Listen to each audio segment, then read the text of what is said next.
kita ini dipersulit karena terlalu keras mengawal kasus BTS kali ya. Benar kali ya? Atau kita ya satu-satunya partai yang benar-benar menyuarakan RUU perampasan aset ya kali ya, mungkin gitu kali ya. Maka kita terus dijegal, dihadang-hadang. Apa kita takut? Apa kita baper? Atau kita menyerah? Atau malam ini kita mundur bro dan sis, takut? Tidak. Karena kita semua punya prinsip, punya tujuan untuk Indonesia Jaya bro dan sis. Tidak ada alasan takut selama berada di jalan kebenaran. Tepuk tangan untuk mereka karena sampai detik ini tidak ada satu kader PSI pun yang terkena kasus korupsi. Dan juga tepuk tangan dan teman-teman media tolong dicatat. Bacalek Partai Solidaritas Indonesia. Tidak ada yang mantan napi koruptor bro dan sis.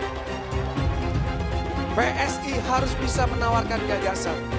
Untuk kesehatan kita sudah ada. PSI menang BPJS gratis.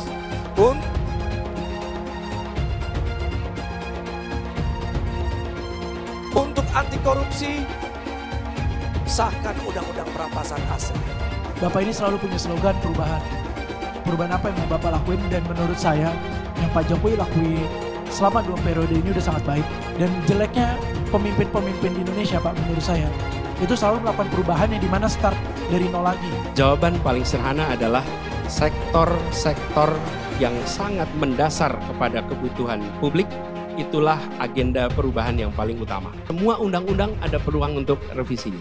Maka izinkan kami melakukan perubahan untuk aspek itu. DP rumah 0%, yang gaji UMR dapat apa? Tiket masuk surga tuh. Saya jawab ya. Ya. Republik ini tidak didirikan untuk melindungi minoritas.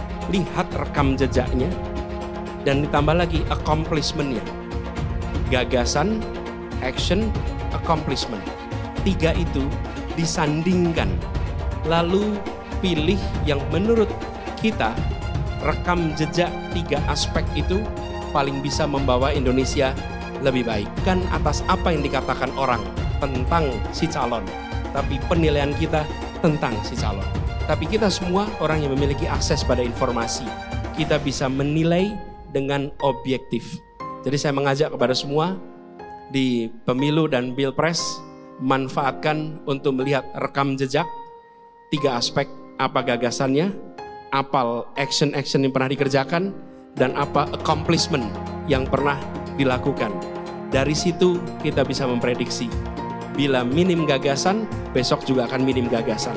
Bila minim action, besok juga minim action. Bila minim accomplishment, besok juga akan minim accomplishment. Betul ya, saya ini males menanggapi Anies. Ini hari saya pun juga nanggepin, Anda nih tolol. Nggak tahu nih pulang haji bukannya tambah fresh otaknya, gundul, tapi malah kok sinis. Inilah akibat orang tuh bang, ngomong gede tapi nggak tahu lapangan. Padahal dia pernah jadi gubernur. Berarti kemarin gubernur kemarin tuh Pak, dia nggak bekerja. Dia ini sakit hati, dicuekin sama Jokowi. Sampai rakyat Indonesia sudah merasa apa? Anies sudah dianggap kalah. Karena yang diributin tiap hari cuma persaingan antara Ganjar dan Prabowo. Anies seperti hilang dari peredaran dan pasti kalah. Sama sekali Anda tuh kemarin menjadi pemimpin DKI, tidak ada keadilan. Contohnya sekarang lihat aja. Apa sih? Gak ada 10% dari kerjaan Ahok Anda kerjakan. Ahok lebih hebat lah. Kalau saya bilang Ahok tuh yang non-muslim tapi lebih islami.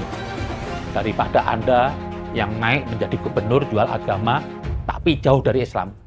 Anda ini apa yang mau Anda bawa dari Ahok? Nah inilah akibat orang kalau nggak punya prestasi, isi pembicaraannya menjatuhkan orang lain dan sok paling pinter. Masa dia mau nyaingin Ahok sama Jokowi? Jauh lah Pak. Seperti DP 0. Kok masih Anda bangga sekarang bicara keadilan? Emang 0, nggak ada hasilnya. Itu kan malu itu. DP 0, apalagi OKOC, apa semuanya. Anies hendak jadi presiden, hendak mengadakan perubahan. Perubahan apa nak kau buat? Nak kau balik Indonesia ni terlontang jadi telangkup. yang sudah maju dipandang mata dunia, anda komanokan lagi apa yang makanya kalau anda baca itu pidato tuh anda merubah Indonesia, sebutkan apa yang anda dirubah, jangan kata rubah ado tapi yang anda dirubah tak ado.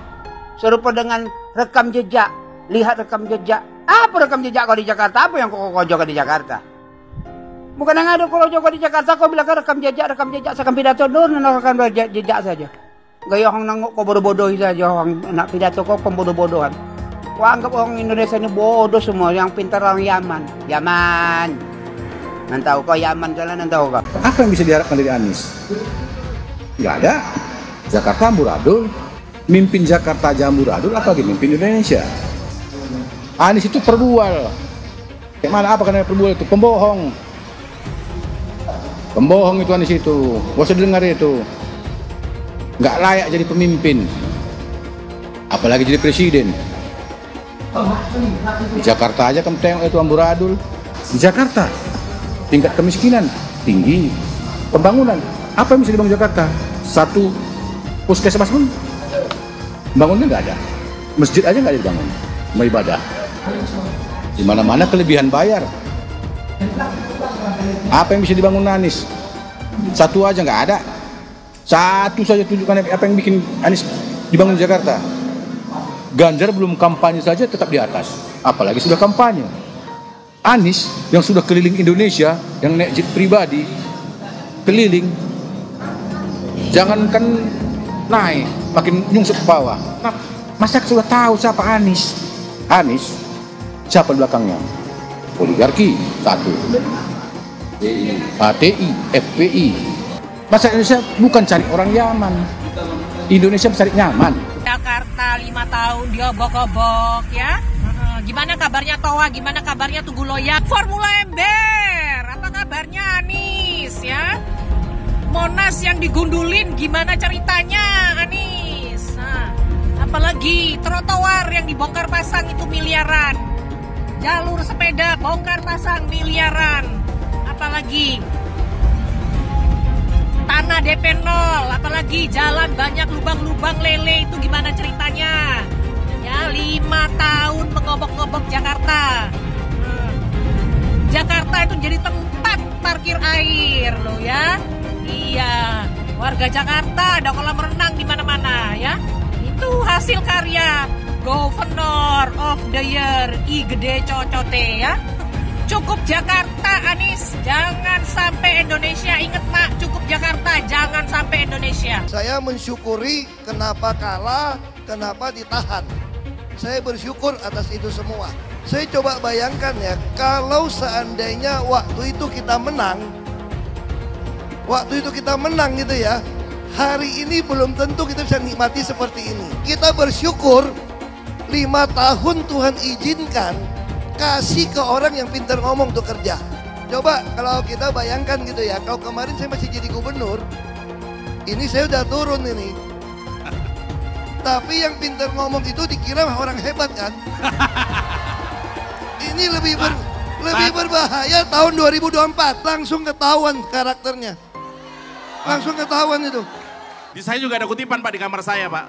Tulisannya, Jakarta telah mengambil keputusan yang fatal. Bapak Politik Identitas Indonesia Anies Baswedan, Bapak Intoleransi Indonesia Anies Baswedan.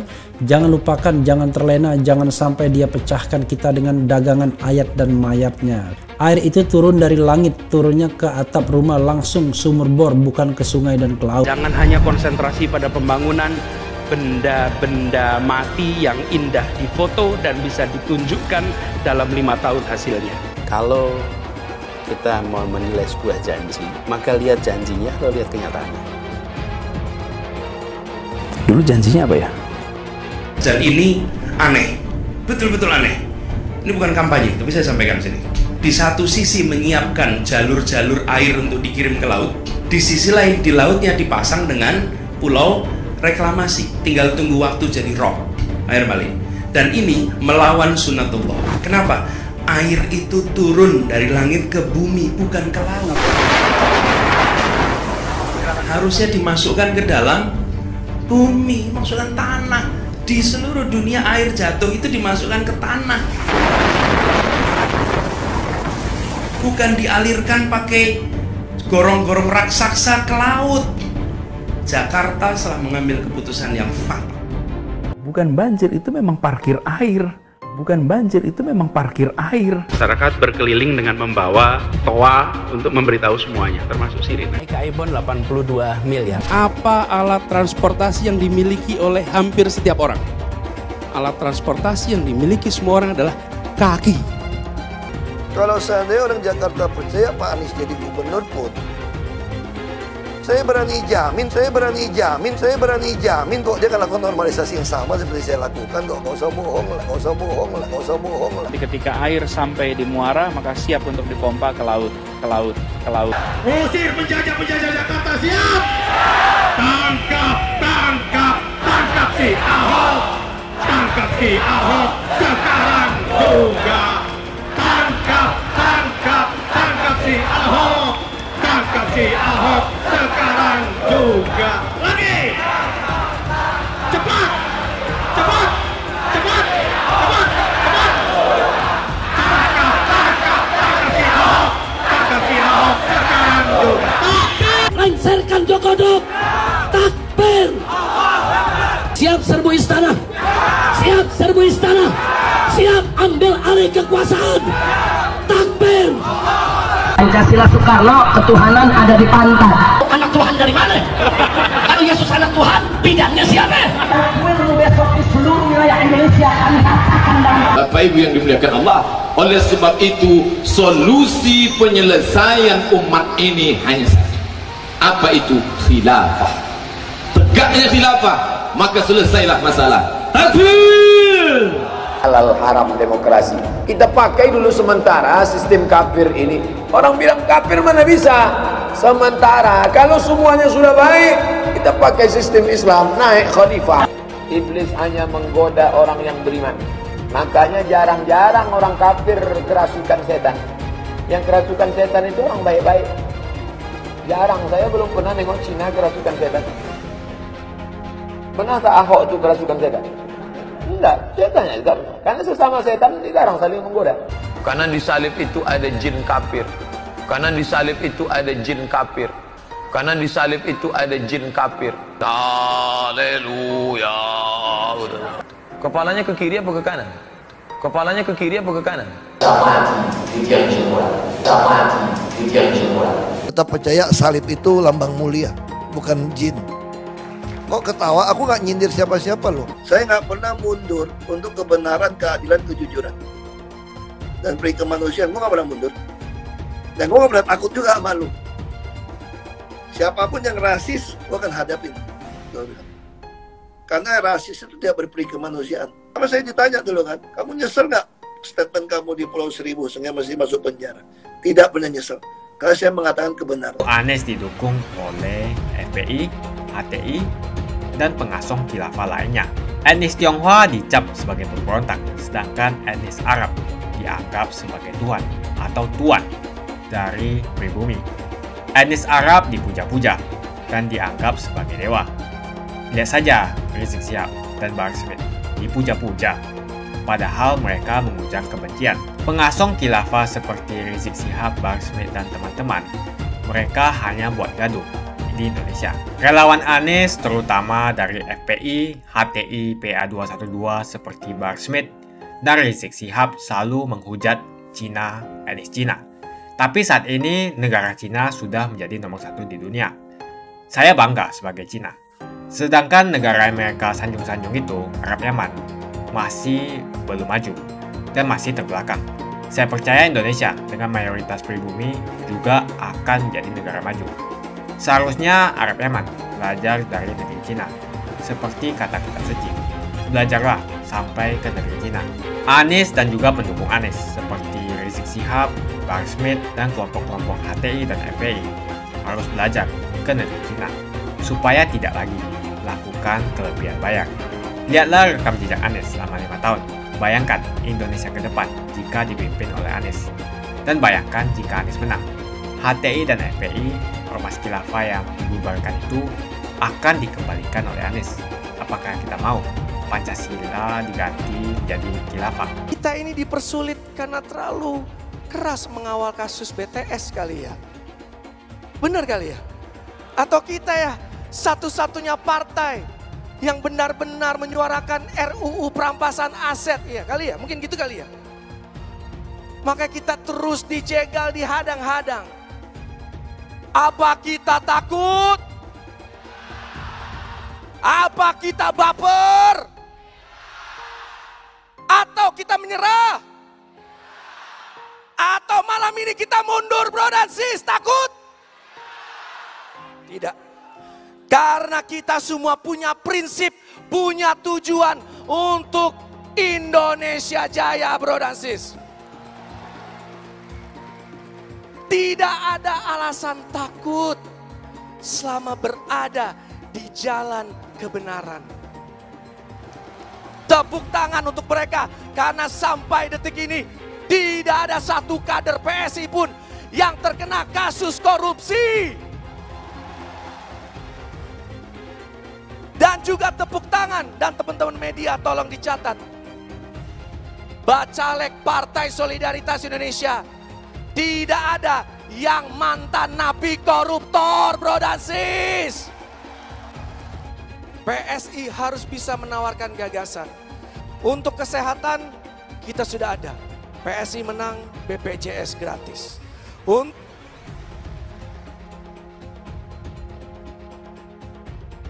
Untuk anti korupsi, sahkan undang-undang perampasan aset.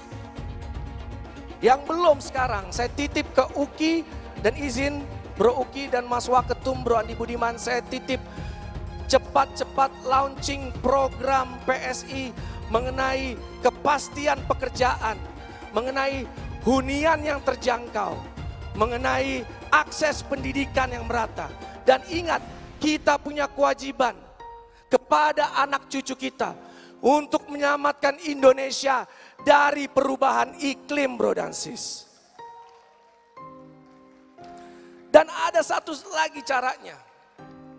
Kita PSI tidak boleh anti kritik. Setuju?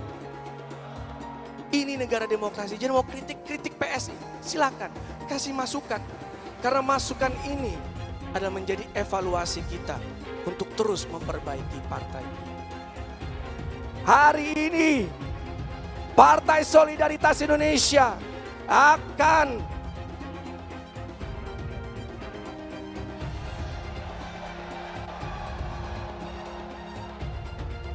mencetak sejarah lahirnya satu faham baru. Sebuah faham yang lahir dari solidaritas persatuan. Faham itu namanya Jokowisme. Jokowisme. Lagi. Lebih keras. Paling keras. Lebih cepat. Jokowisme. Jokowisme. Jokowisme. Jokowisme. Tepuk tangan bro dan sis semua.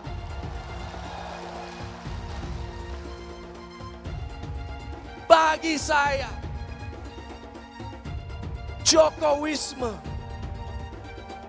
adalah cinta dan kasih sayang, keinginan yang kuat untuk merawat masa depan Indonesia, bro dan sis. Jadi Pak Jokowi memiliki will of fire dan sekarang lagi diwariskan, diturunkan ke kita semua, bro and sis Partai Solidaritas Indonesia. Dan ketika beliau mau maju jadi gubernur DKI Jakarta, dipandang sebelah mata. Begitu sudah jadi gubernur, turun membereskan administrasi Jakarta, birokrasi Jakarta, pelayanan ditingkatkan, masuk gorong-gorong untuk ngecek, belusukan, dibilang pencitraan bro dan sis. Ketika ini yang parah nih, ketika mau maju menjadi calon presiden Republik Indonesia, keluarganya mulai difitnah. Difitnah PKI, dibilang ijazah palsu. Dan yang saya paling gak terima, ibundanya aja sampai kena fitnah, bro and sis.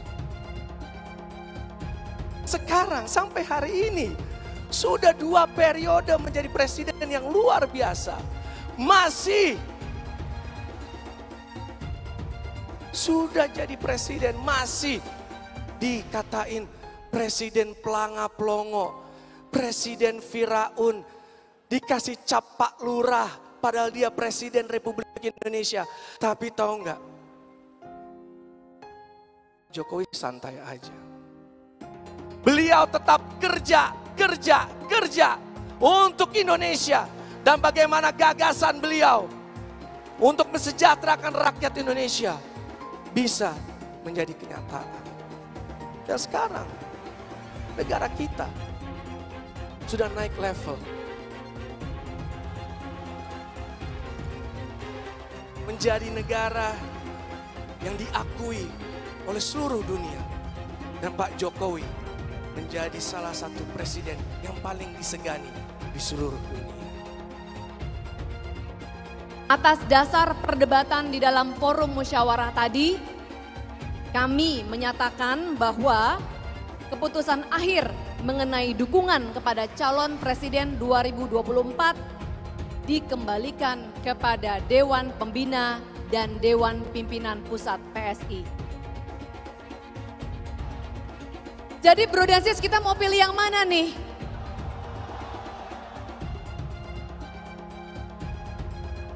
Serius? Udah siap jomblo memangnya? Sis dan bro semua yang saya cintai, akhir-akhir ini banyak yang suka bertanya kepada PSI. PSI ini mau kemana? Apakah kita akan kembali dengan opsi hasil rembuk rakyat?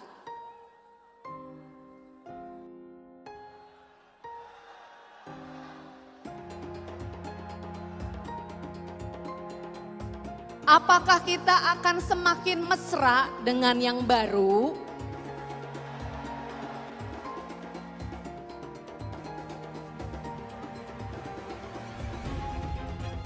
Dan jangan lupa kita masih punya opsi ketiga. Opsi ketiganya yaitu tetap melajang alias jomblo, itu juga opsi.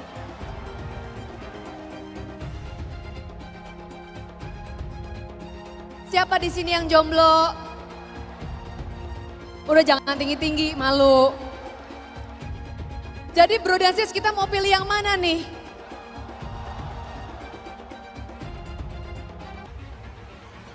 Serius? Udah siap jomblo memangnya? 38 ketua DPW PSI sudah bermusyawarah.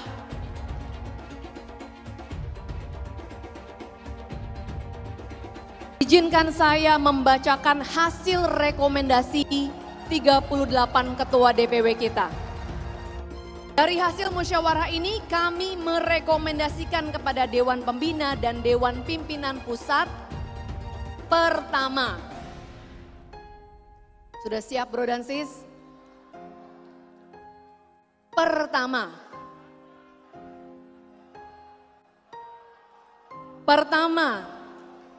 meminta kepada DPP PSI untuk kembali menyerap aspirasi dan keinginan rakyat terkait bakal calon presiden yang memiliki komitmen kerakyatan dan melanjutkan visi misi pembangunan Pak Jokowi.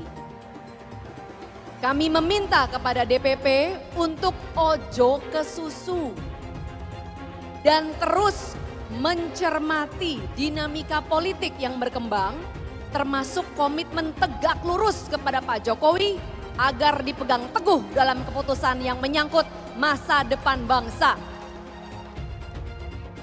Kedua, kami meminta penentuan bakal calon presiden dari PSI diambil dengan sangat mempertimbangkan faktor siapa calon wakil presiden yang akan mendampingi. Perlu dicermati bersama-sama semua dinamika politik, termasuk proses judicial review ke Mahkamah Konstitusi mengenai batas usia calon presiden dan wakil presiden yang sedang diajukan oleh LBH PSI di Mahkamah Konstitusi.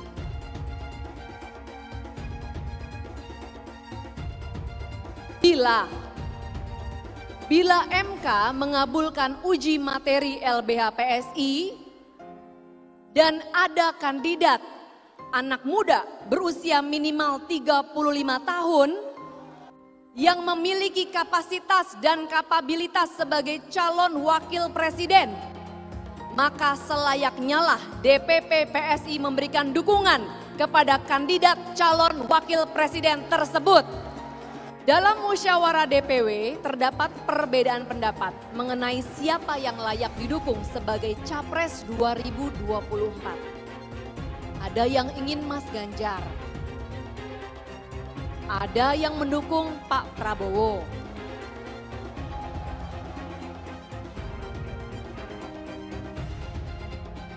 Dan juga ada yang bilang PSI jomblo aja. Adalah fakta tak terbantahkan bahwa 9 tahun pemerintahan Jokowi sudah menempatkan Indonesia di rel yang benar. Jadi negara yang dihormati dalam pergaulan internasional. Maka kami menegaskan kembali bahwa kriteria utama dalam memilih calon presiden dan calon wakil presiden adalah figur yang benar-benar bisa melanjutkan semua yang sudah dibangun dan dikerjakan oleh Presiden Jokowi. Indonesia tidak boleh mundur ke belakang karena salah dalam memilih presiden.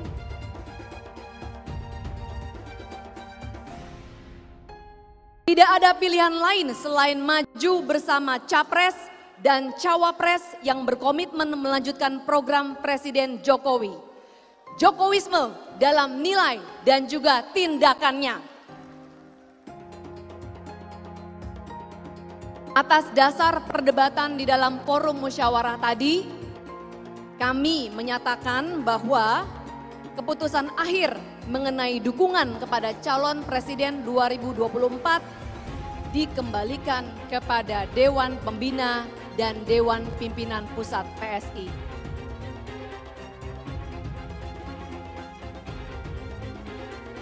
Kami yakin Dewan Pembina dan DPP PSI akan memutuskan yang terbaik untuk kepentingan rakyat dan partai.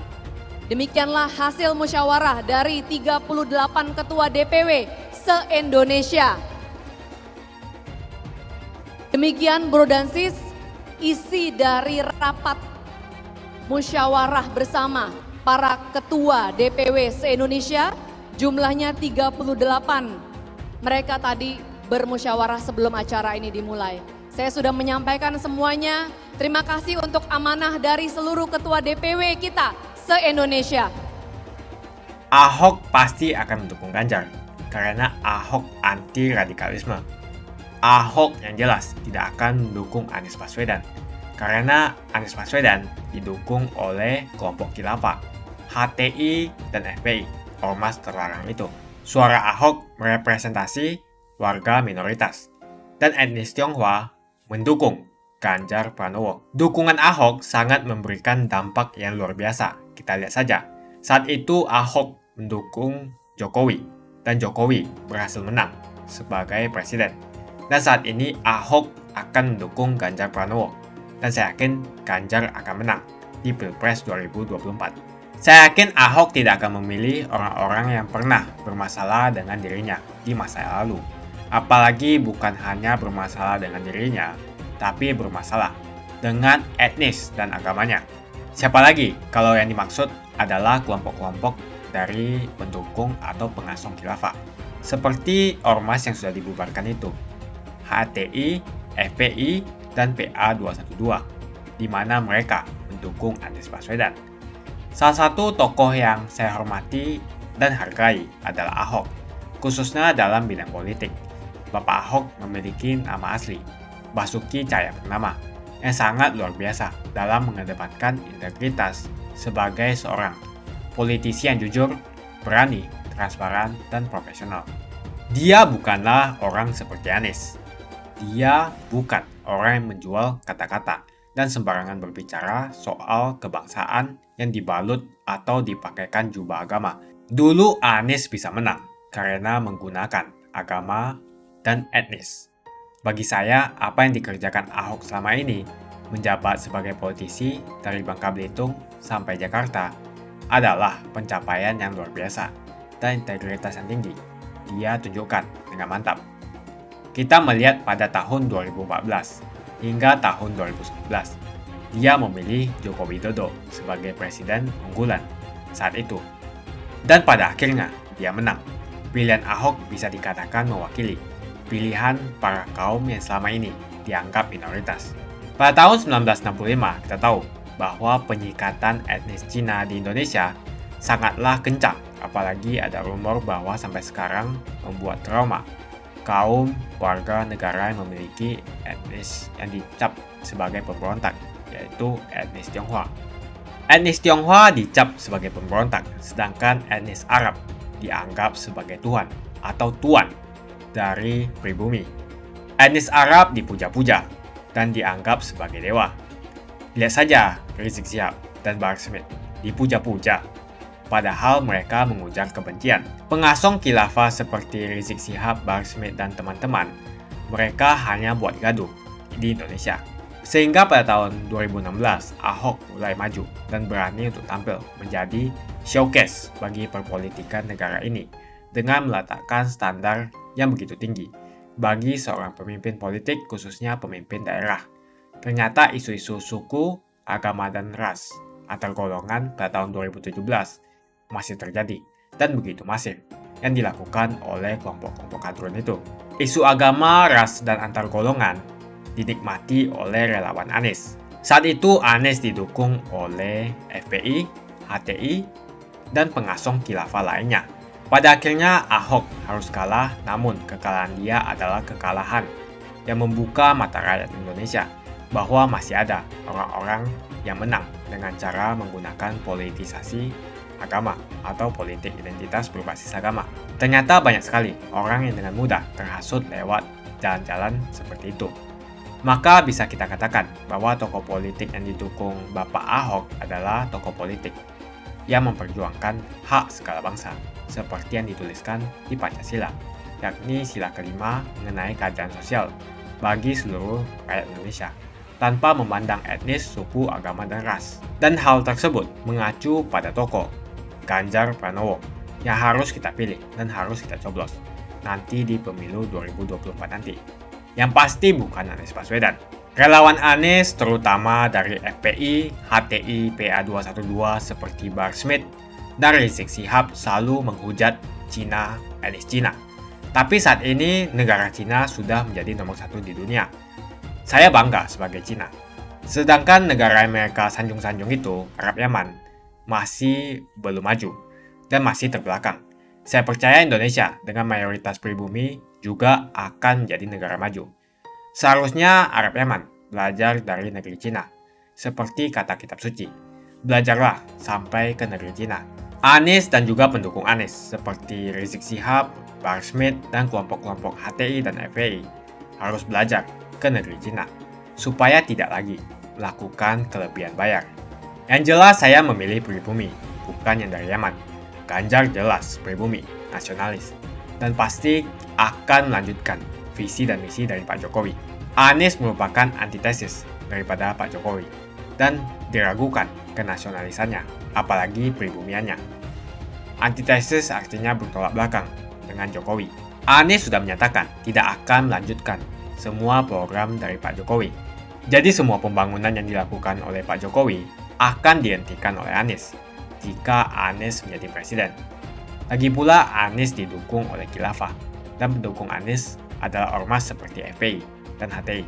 Apa kita mau FPI dan HTI kembali di Indonesia jika Anies memimpin? Anies juga dikenal sebagai bapak politik identitas yang menghalalkan segala cara untuk menggapai kekuasaannya, termasuk menggunakan politik identitas berbasis agama. Lihatlah di kasus Ahok waktu itu. Kita sudah bisa melihat hasil kerja Anies selama 5 tahun di Jakarta. Tidak ada satupun janji yang dipenuhi dan tidak ada kinerja yang bisa dibanggakan. Dari DP 0%, OKOC, kelebihan bayar, Formula E, banjir, sumber resapan, jalan rusak, dan gonta-ganti nama jalan. Lihatlah rekam jejak Anies selama 5 tahun. Bayangkan Indonesia ke depan jika dipimpin oleh Anies. Dan bayangkan jika Anies menang. HTI dan FPI, Ormas Khilafah yang dibubarkan itu akan dikembalikan oleh Anies. Apakah kita mau Pancasila diganti menjadi Khilafah? Bagian Indonesia Timur yang mayoritas non-muslim seperti Bali tidak akan setuju dengan Khilafah atau sistem Khilafah. Mungkin Indonesia akan bubar jika Anies menjadi presiden. Perkataan Ahok sudah terbukti dan Jakarta sudah menjadi korban. Jangan biarkan Indonesia menjadi korban kibulan Anies Baswedan. Umat minoritas, terutama kaum Tionghoa, tidak akan memilih Anies Baswedan. Saya yakin karma Ahok mengejar Anies Baswedan. Dulu Anies memainkan politik identitas kepada Ahok. Sekarang Anies dipertanyakan kepribumiannya karena dia teriaman. Itu saja opini saya hari ini. Tuliskan opini kalian tentang Anies Baswedan. Jika kalian setuju dengan pendapat saya di video ini, pastikan kalian menekan like di video ini. Dan bagikan video ini ke teman dan family Anda supaya mereka semua mengetahui tentang informasi ini.